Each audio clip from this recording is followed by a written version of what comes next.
Indian T20 ടീമിനെ ഇനി ശ്രേയസ് അയ്യർ നയിക്കും. അർഹിച്ച ഒരു തീരുമാനം അല്പം വൈകിയാണെങ്കിലും ശ്രേയസ് അയ്യറിനെ തേടിയെത്തിയതിൽ ഞാൻ വളരെ സന്തോഷവാനാണ്. ഞാൻ വലിയൊരു ഫാനും കൂടാണ് ശ്രേയസ് അയ്യർ എന്ന ഒരു പ്ലെയറിൽ. നോക്കുവാണെങ്കിൽ വേറെ ആര്, ശ്രേയസ് അയ്യർ അല്ലാതെ വേറെ ആരെ നമുക്ക് T20യിൽ ഇപ്പോഴത്തെ സാഹചര്യത്തിൽ പരിഗണിക്കാൻ പറ്റും? നല്ല ഒരു ഓപ്ഷൻ തന്നെയായിരുന്നു ശ്രേയസ് അയ്യർ. നോക്കുവാണെങ്കിൽ ഇഷാൻ കിഷൻ, തിലക് വർമ്മ ഇവര് രണ്ടുപേരെയും വെട്ടിയിട്ട് BCCI തീരുമാനമെടുത്തു. BCCIക്കും അജിത് അഗാക്കറിനും ഗൗതം ഗംഭീറിനൊക്കെ അത്രയ്ക്ക് പ്രിയപ്പെട്ടവനാണോ ശ്രേയസ് അയ്യർ എന്നൊക്കെ ചോദിച്ചു കഴിഞ്ഞാൽ അതിനകത്ത് പലവിധ ചോദ്യങ്ങൾ ഉയരാം. പക്ഷേ BCCI ആണെങ്കിലും അജിത് അഗാക്കർ ആണെങ്കിലും ഗൗതം ഗംഭീർ ആണെങ്കിലും നല്ല ഒരു ഡിസിഷൻ എടുത്തു. ഇതിന്റെ മേളിൽ വെക്കാൻ പറ്റിയ ഒരു ക്യാപ്റ്റൻ നോക്കുവാണെങ്കിൽ ഇപ്പോ ഇല്ല. മേ ബി രജിത് പടിദാറിന്റെ പേരൊക്കെ നമുക്ക് പറയാം, രജിത് പടിദാറിനെ പരിഗണിച്ചില്ല എന്നൊക്കെ പറയാമെങ്കിലും ഇന്ത്യക്ക് വേണ്ടി കളിച്ച് എക്സ്പീരിയൻസ് ഉള്ള ഒരു പ്ലെയർ ആണ്. ODIക്കകത്തും T20ക്കകത്തും അതുപോലെ തന്നെ ടെസ്റ്റിനകത്തും കളിച്ച് എക്സ്പീരിയൻസ് ഉള്ള ഒരു പ്ലെയർ തന്നെയാണ്. തീർച്ചയായിട്ടും അർഹിച്ച ഒരു പ്രതിഫലം തന്നെയാണ് ശ്രേയസ് അയ്യർ എന്ന് പറഞ്ഞ ഒരു ക്യാപ്റ്റനെ തേടിയെത്തിയത്. 3 ഫ്രഞ്ചൈസികളെ IPLനകത്ത്, ഡൽഹി ആണെങ്കിലും പഞ്ചാബിനെ ആണെങ്കിലും KKRനെ ആണെങ്കിലും ഫൈനലിൽ എത്തിക്കുന്നു. KKRന് വേണ്ടി കപ്പടിച്ചു കൊടുക്കുന്നു. ഈ ഒരു സീസൺ നോക്കുവാണെങ്കിൽ പഞ്ചാബിനെ തുടക്കത്തിൽ ബ്രില്യൻ്റ് ആയിട്ട് പെർഫോമൻസ് ചെയ്യിപ്പിക്കുന്നു. അടുപ്പിച്ച് 6 കളി ജയിക്കുന്നു, എന്നാൽ അടുപ്പിച്ച് 6 കളി പരാജയപ്പെടുന്നു. ആ കളി പരാജയപ്പെടാനുള്ള കാരണം ശ്രേയസ് അയ്യർ അല്ലായിരുന്നു. റിക്കി പോണ്ടിങ്ങിന്റെ ടീം സെലക്ഷൻ നോക്കുവാണെങ്കിൽ ശരിയല്ലായിരുന്നു. റിക്കി പോണ്ടി നോക്കുവാണെങ്കിൽ കുറെ ആസ്ട്രേലിയൻ ബോളർമാരെ തള്ളിക്കയറ്റി. അവരൊക്കെ ആണെങ്കിൽ പെർഫോമൻസ് ചെയ്തോന്ന് ചോദിച്ചാൽ ബോളിംഗ് ഫെയിൽ ആയിരുന്നു, ബാറ്റിംഗിലായിരുന്നില്ല ഇവരുടെ പ്രശ്നം. ബോളിംഗ് ഫെയിൽ ആയതുകൊണ്ട് ഈ പ്രാവശ്യം നോക്കുവാണെങ്കിൽ പഞ്ചാബിനെ പ്ലേ ഓഫിനകത്ത് എത്തിക്കാൻ ശ്രേയസ് അയ്യർ എന്ന് പറയുന്ന ക്യാപ്റ്റന് കഴിഞ്ഞില്ല. എന്നാൽ തുടക്കത്തിലുള്ള 6 കളിയിലെ പ്രകടനം മാത്രം എടുത്തു വെച്ച് പരിശോധിച്ചാൽ മതി ശ്രേയസ് അയ്യർ എന്ന ക്യാപ്റ്റൻ ആരാണെന്ന് അറിയാൻ വേണ്ടി. 94 കളിയിൽ നിന്ന് 66 കളിയിൽ ടീമിനെ വിജയിപ്പിച്ചിട്ടുണ്ട്. വിന്നിംഗ് പെർസെൻറ്റേജ് പരിശോധിക്കുകയാണെങ്കിൽ ഏകദേശം 60 എബോവ് വരും. സോ ഇതിൽ നല്ല ഒരു ഓപ്ഷൻ നോക്കുവാണെങ്കിൽ ശ്രേയസ് അയ്യറിനെ സംബന്ധിച്ചിടത്തോളം ഇല്ല. നല്ല ഒരു ഓപ്ഷൻ തന്നെയാണ് ശ്രേയസ് അയ്യർ എന്ന ക്യാപ്റ്റൻ. ടീം പ്ലേയേഴ്സിനെ നോക്കുവാണെങ്കിൽ ഒത്തൊരുമിച്ച് കൊണ്ടുപോകാൻ പറ്റിയ ഒരു വ്യക്തി തന്നെയാണ് ശ്രേയസ് അയ്യർ എന്ന് പറഞ്ഞാൽ. As a captain, as a player എന്ന് പറഞ്ഞാലും നല്ലൊരു വ്യക്തിത്വം തന്നെയാണ് ശ്രേയസ് അയ്യർ. ശ്രേയസ് അയ്യറിന് അത് കഴിയട്ടെ. ശ്രേയസിനെ സംബന്ധിച്ചിടത്തോളം ചലഞ്ചിങ് ആണ്. 4 വർഷം ഇന്ത്യൻ ടീമിന്റെ ക്യാപ്റ്റൻ ആവണം. 2028 T20 വേൾഡ് കപ്പ് വരുന്നു. ഇന്ത്യയെ വെച്ചല്ല നടക്കുന്നത്, ഓസ്ട്രേലിയ ന്യൂസിലാൻഡ് വെച്ചാണ് നടക്കുന്നത്. 2030 T20 വേൾഡ് കപ്പ് വരുന്നു. സോ ഈ 2 സീസണിനകത്ത് ഇന്ത്യൻ ടീമിനെ നയിക്കണം. അതുപോലെ തന്നെ ബയലാറ്ററൽ സീരീസിനകത്ത് ഇന്ത്യയെ നയിക്കണം. നോക്കുവാണെങ്കിൽ നമ്മൾ അജയരായിട്ട് പോയിക്കൊണ്ടിരിക്കുകയാണ്. ഒരു ബയലാറ്ററൽ സീരീസ് പോലും നമ്മൾ തോറ്റിട്ടില്ല.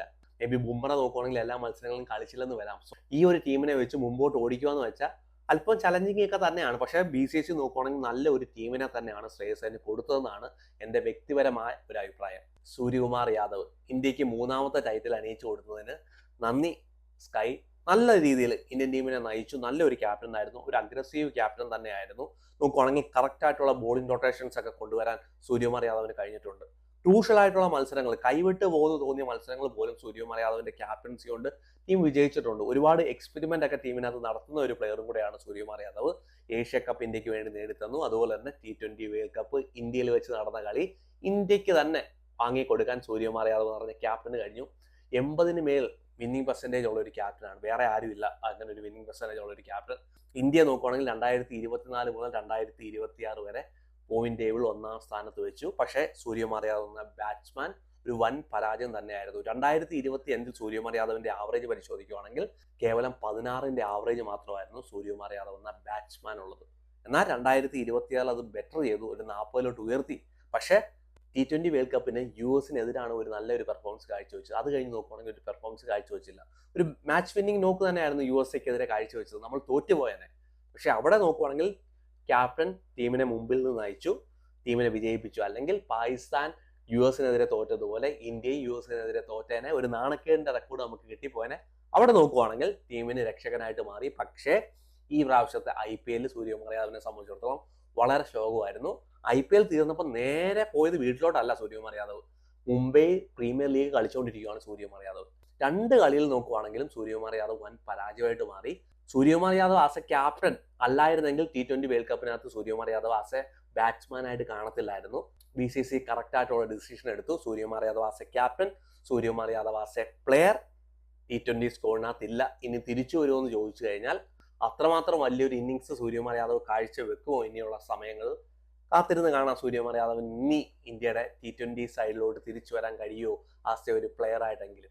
ഇന്ത്യൻ ടീമിന്റെ വൈസ് ക്യാപ്റ്റനായിട്ട് തിലക് വർമ്മയെ സെലക്ട് ചെയ്തിട്ടുണ്ട്. തിലക് വർമ്മ ഒരു വൈസ് ക്യാപ്റ്റൻ ആണോ എന്ന് ചോദിച്ചു കഴിഞ്ഞാൽ ഒരുപാട് ചോദ്യങ്ങൾ ഉയരാം അതിനകത്ത്. നമ്പർ 3 കളിച്ചുകൊണ്ടിരുന്ന ഒരു പ്ലെയർ ആയിരുന്നു Tilak Varma.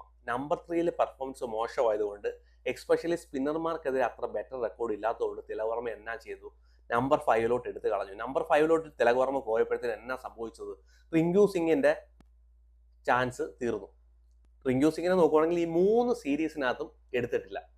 England series, Ireland series Rinku Singh കളിക്കുന്നില്ല. സോ തിലക് വർമ്മ 5ാം നമ്പറിലോട്ട് പോയപ്പോഴത്തേന് അല്ലെങ്കിൽ 6ാം നമ്പർ പൊസിഷനിലോട്ട് കളിക്കാൻ പോയപ്പോഴത്തേന് റിങ്കു സിംഗിന്റെ ചാൻസ് പോയി. സോ തിലക് വർമ്മ ഒരു സ്ഥിര സാന്നിധ്യമായിട്ട് മാറണം. നല്ലൊരു പ്ലെയർ ഒക്കെ തന്നെയാണ്, സംശയമില്ല. പക്ഷെ സ്ലോയിഷ് ആയിട്ടുള്ള പിച്ചുകൾ തിലക് വർമ്മ സ്ട്രഗിൾ ചെയ്യാനായിട്ട് കണ്ടിട്ടുണ്ട്. പക്ഷെ പേസും ബൗൺസും കിട്ടുന്ന പിച്ചിനകത്ത് തിലക് വർമ്മ പെർഫോമൻസ് ചെയ്യാറുണ്ട്. സോ തിലക് വർമ്മ ഒരു വൈസ് ക്യാപ്റ്റൻ ആണ്. ഇനി തിലക് വർമ്മയെ സംബന്ധിച്ചിടത്തോളം റെസ്പോൺസിബിലിറ്റി കൂടുതലാണ്. മേ ബി ഇന്ത്യ നോക്കുന്നത് മേ ബി ഒരു ഫ്യൂച്ചർ ക്യാപ്റ്റനെയൊക്കെ ആയിരിക്കാം. ഇതിനു മുമ്പ് നോക്കുകയാണെങ്കിൽ അക്ഷർ പട്ടേൽ ആയിരുന്നു ഇന്ത്യയുടെ വൈസ് ക്യാപ്റ്റൻ. അക്ഷർ പട്ടേലിനെ തള്ളി തിലക് വർമ്മയെ വൈസ് ക്യാപ്റ്റൻ ആക്കിയിട്ടുണ്ട്. അല്പവും കൂടെ കൺസിസ്റ്റന്റ് ആയിട്ടുള്ള പ്രകടനങ്ങൾ തിലക് വർമ്മയെ സംബന്ധിച്ചിടത്തോളം വേണം. സ്ലോയിഷ് പിച്ചുകളിൽ സ്ട്രഗിൾ ചെയ്യുന്ന ഒരു പ്ലെയർ ആണ് തിലക് വർമ്മ. അതൊക്കെ മാറ്റി എല്ലാ പിച്ചുകളിലും, സ്ലോയിഷ് ആയിട്ടുള്ള പിച്ചുകളാണെങ്കിലും സ്പിന്നർക്കെതിരെ ആണെങ്കിലും പേസ് ഉള്ള പിച്ചുകളാണെങ്കിലും പെർഫോമൻസ് ചെയ്യാൻ തിലക് വർമ്മ എന്ന നമ്പർ 5 ബാറ്റ്സ്മാന് ഇന്ത്യയുടെ വൈസ് ക്യാപ്റ്റന് കഴിയണം. വൈഫ് ഓഫ് സൂര്യവംശി നോക്കുവാണെങ്കിൽ ഏറ്റവും പ്രായം കുറഞ്ഞ വ്യക്തിയാണ് ഇന്ത്യൻ ടീമിന് വേണ്ടി കളിക്കാൻ പോകുന്നത്. അവൻ നോക്കുവാണെങ്കിൽ BCCIയുടെ ഡോറിനകത്ത് നല്ല രീതിയിൽ നോക്ക് ചെയ്തുകൊണ്ടേ ഇരിക്കുമായിരുന്നു. അവൻ നോക്കുവാണെങ്കിൽ BCCI ഡിസ്റ്റർബ് ചെയ്തു. വേറെ ഒരു ഓപ്ഷൻ നോക്കുവാണെങ്കിൽ BCCIക്ക് ഇല്ലായിരുന്നു. ഈ വർഷത്തെ IPL ആര് തൂക്കിയെന്ന് ചോദിച്ചാൽ നമുക്ക് നിസ്സംശയം പറയാം, സൂര്യവംശി എന്ന് പറഞ്ഞ 15 വയസ്സുകാരനാണ് ഈ വർഷത്തെ IPL തൂക്കിയത്. ഓറഞ്ച് ക്യാപ്പ് വിന്നറാണ്. ഏറ്റവും കൂടുതൽ 6 അടിച്ച പ്ലെയറാണ്. 776 റൺസ് കണ്ടെത്തിയ പ്ലെയറാണ്. നോക്കുവാണെങ്കിൽ പ്ലേ ഓഫിനകത്ത് തന്റെ ഒറ്റയാൾ പ്രകടനം കാഴ്ചവെച്ച ഒരു വ്യക്തിയാണ്. SRHനെ തീർത്തു. അതുപോലെ ഗുജറാത്തിനെതിരെ നല്ല പെർഫോമൻസ് കാഴ്ചവെച്ചു. ഗുജറാത്ത് നോക്കുവാണെങ്കിൽ അവനെ കൊല്ലുന്ന രീതിയിൽ അവന്റെ തലയ്ക്ക്, അവന്റെ ചെസ്റ്റിന് ടാർഗറ്റ് ചെയ്ത് ബോൾ ചെയ്തപ്പോഴും അവൻ ബെറ്റർ പെർഫോമൻസ് കാഴ്ചവെച്ചു. അവൻ 90+ റൺ കണ്ടെത്തി.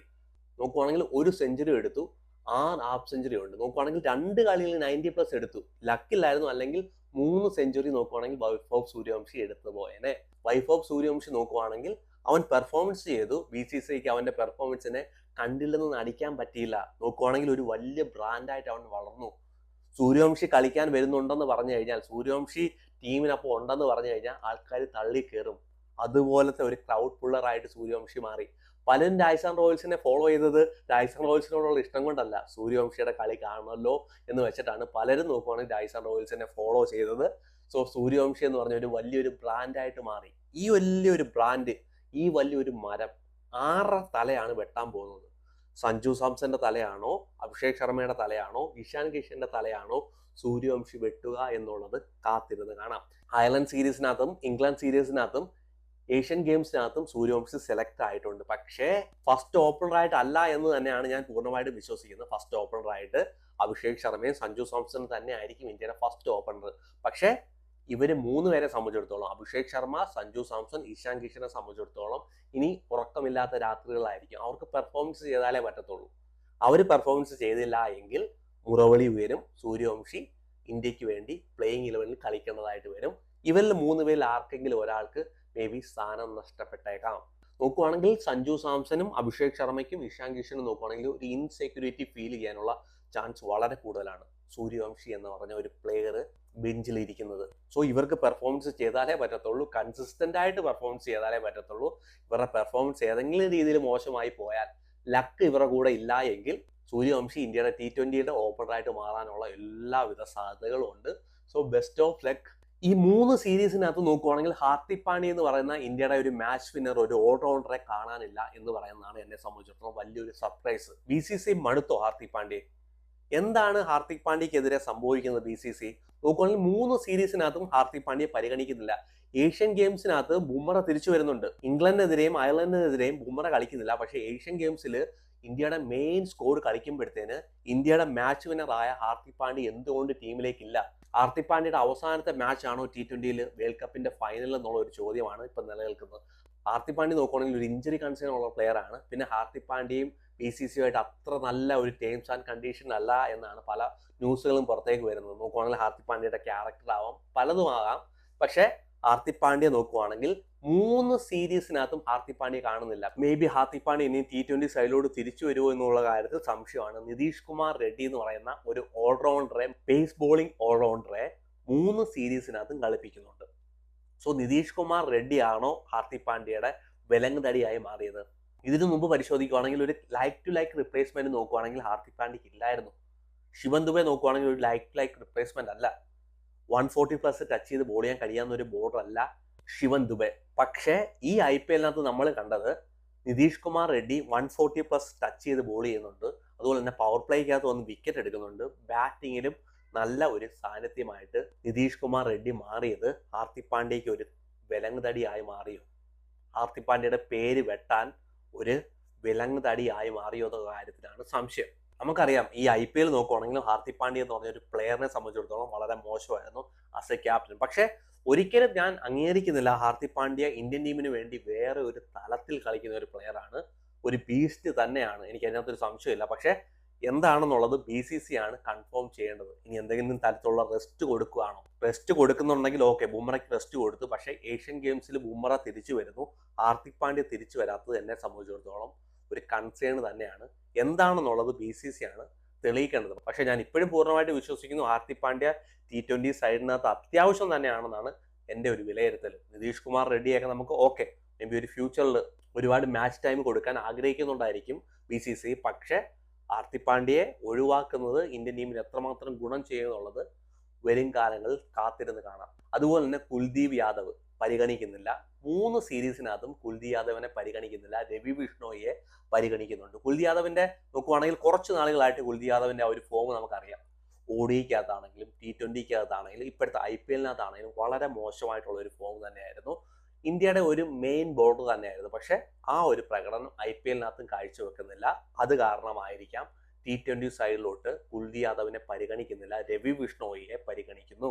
പിന്നെ നമ്മൾ വിചാരിച്ചത് ഭുവനേശ്വർ കുമാർ 28 വിക്കറ്റ് നേടിയ ഒരു പ്ലെയറാണ്, സെക്കൻഡ് ഹയസ്റ്റ് വിക്കറ്റ് ടേക്കറാണ് ഭുവനേശ്വർ കുമാർ. ഭുവനേശ്വർ കുമാറിനെ നോക്കുകയാണെങ്കിൽ പരിഗണിക്കുന്നില്ല. മേ ബി ഭുവനേശ്വർ കുമാറിനെ 50 ഓവറിനകത്ത് പരിഗണിക്കും എന്നുള്ള വാർത്തകൾ പുറത്തേക്ക് വരുന്നു. പ്രിൻസ് യാദവിനെ പരിഗണിക്കുന്നുണ്ട്, അക്ഷിത് റാണ തിരിച്ചു വരുന്നുണ്ട്. പക്ഷേ ഭുവനേശ്വർ കുമാർ എന്ന് പറയുന്ന ഒരു വിക്കറ്റ് ടേക്കറിന്, പവർ പ്ലേക്കകത്ത് വിക്കറ്റ് എടുക്കുന്ന, ഡെത്ത് ഓവറിന് തെറിയാൻ കഴിയാവുന്ന ഒരു ബോളറാണ് ഭുവനേശ്വർ കുമാർ. ഒരു 2 വർഷമെങ്കിലും കുറഞ്ഞത് അവസരം കൊടുക്കണമായിരുന്നു. T20 അവസരം കിട്ടിയില്ല എങ്കിലും 50 ഓവറിനകത്ത് സൗത്ത് ആഫ്രിക്കയെ വെച്ചാണ് നടക്കുന്നത് 50 ഓവർ മാച്ച്. ഭുവനേശ്വർ കുമാറിനെ പരിഗണിക്കുമെന്നാണ് ഞാൻ വിചാരിക്കുന്നത്. ബുംറ നോക്കുവാണെങ്കിൽ 2 സീരീസിനകത്ത് കളിക്കുന്നില്ല, ഇംഗ്ലണ്ടിനും അയർലൻഡ് സീരീസിനകത്തും കളിക്കുന്നില്ല. സെപ്റ്റംബറിലാണെന്ന് തോന്നുന്നു ഏഷ്യൻ ഗെയിംസ് നടക്കുന്നത്. അതിലേക്ക് ബുംറയെ തിരിച്ചു വിളിച്ചിട്ടുണ്ട്. ബുംറ ഏഷ്യൻ ഗെയിംസിനകത്ത് T20കകത്ത് കളിക്കുന്നു. ബുംറയെ നോക്കുവാണെങ്കിൽ ഇനി T20 അധികം നമുക്ക് കാണാൻ കഴിയത്തില്ല. ഇമ്പോർട്ടൻ്റ് ആയിട്ടുള്ള മത്സരങ്ങൾ മാത്രമേ ബുംറയെ നമുക്ക് കാണാൻ കഴിയത്തുള്ളൂ. മേ ബി ടെസ്റ്റും 2027 WTC final 2020 50 over world cup ഉണ്ട്, അതിലേക്കായിരിക്കാം ബുംറയെ പരിഗണിക്കുന്നത് കൂടുതലായിട്ട്. സോ അതുകൊണ്ട് ഏഷ്യൻ ഗെയിംസിൽ മാത്രമാണ് ബുംറയെ പരിഗണിച്ചിട്ടുള്ളത്. ഇംഗ്ലണ്ടും അയർലൻഡ് സീരീസിലുള്ള T20യുടെ score: Shreyas Iyer captain, Abhishek Sharma, Ishan Kishan, Sanju Samson, Shivan Dube, Tilak Varma vice captain, Nitish Kumar Reddy തിരിച്ച് ഇന്ത്യയുടെ സ്കോറിലേക്ക് വരുന്നു. നല്ലൊരു പ്രകടനം കാഴ്ചവെച്ചു IPL-നകത്ത്. അതിന്റെ അംഗീകാരം നോക്കുവാണെങ്കിൽ നിതീഷ് കുമാർ റെഡ്ഡിക്ക് കിട്ടുന്നു.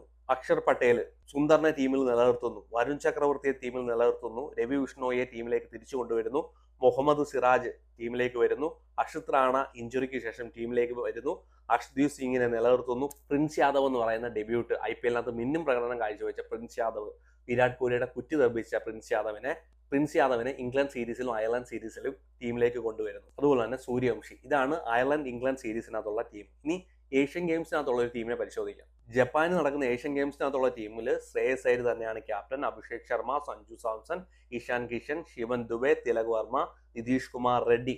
അതായത് ഏഷ്യൻ ഗെയിംസിനകത്ത് പോലും ഹാർദിക് പാണ്ഡ്യ ഇല്ല, നിതീഷ് കുമാർ റെഡ്ഡി തന്നെയാണ് ഇന്ത്യയുടെ pace bowling all-rounder. Akshar Patel, Sundar, Varun Chakravarthy, Ravi Bishnoi, സിറാജിന് പകരക്കാരനായിട്ട് ഇവിടെ ബുംറയെ തിരിച്ച് ടീമിലേക്ക് കൊണ്ടുവരുന്നു. ഇവിടെ ഒരു വ്യത്യാസം എന്ന് പറഞ്ഞാൽ സിറാജ് ഇല്ല, സിറാജിന് പകരം ബുംറയെ ടീമിലേക്ക് കൊണ്ടുവരുന്നു. അതുപോലെ തന്നെ അക്ഷിത് റാണ കളിക്കുന്നു, വൈഭവ് സൂര്യവംശി ഉണ്ട്. ഇവിടെ നോക്കുവാണെങ്കിൽ പ്രിൻസ് യാദവും സിറാജിനെയും നമുക്ക് കാണാൻ കഴിയത്തില്ല. ഇതാണ് ഏഷ്യൻ ഗെയിംസിനകത്തുള്ള ഒരു ടീം. ഇതാണ് 3 സീരീസിനകത്തുള്ള ടീം. സോ ശ്രേയസ് അയ്യർ എന്ന് പറഞ്ഞൊരു ക്യാപ്റ്റനെ സംബന്ധിച്ചിടത്തോളം വലിയ വലിയ വെല്ലുവിളികളാണ് ഇനി മുമ്പിലുള്ളത്. അതിനെല്ലാം തരണം ചെയ്യാൻ ശ്രേയസ് അയ്യർ എന്നൊരു ക്യാപ്റ്റന് കഴിയട്ടെ. ടീമിനെ ഒത്തൊരുമിച്ച് കൊണ്ടുപോകാൻ, ഒരു ഐക്യത്തോടെ കൊണ്ടുപോകാൻ ശ്രേയസ് അയ്യർ എന്ന് പറയുന്ന ഒരു ക്യാപ്റ്റന് കഴിയട്ടെ. എല്ലാവിധ ആശംസകളും ശ്രേയസ് അയ്യറിനും ഇന്ത്യൻ ടീമിനും.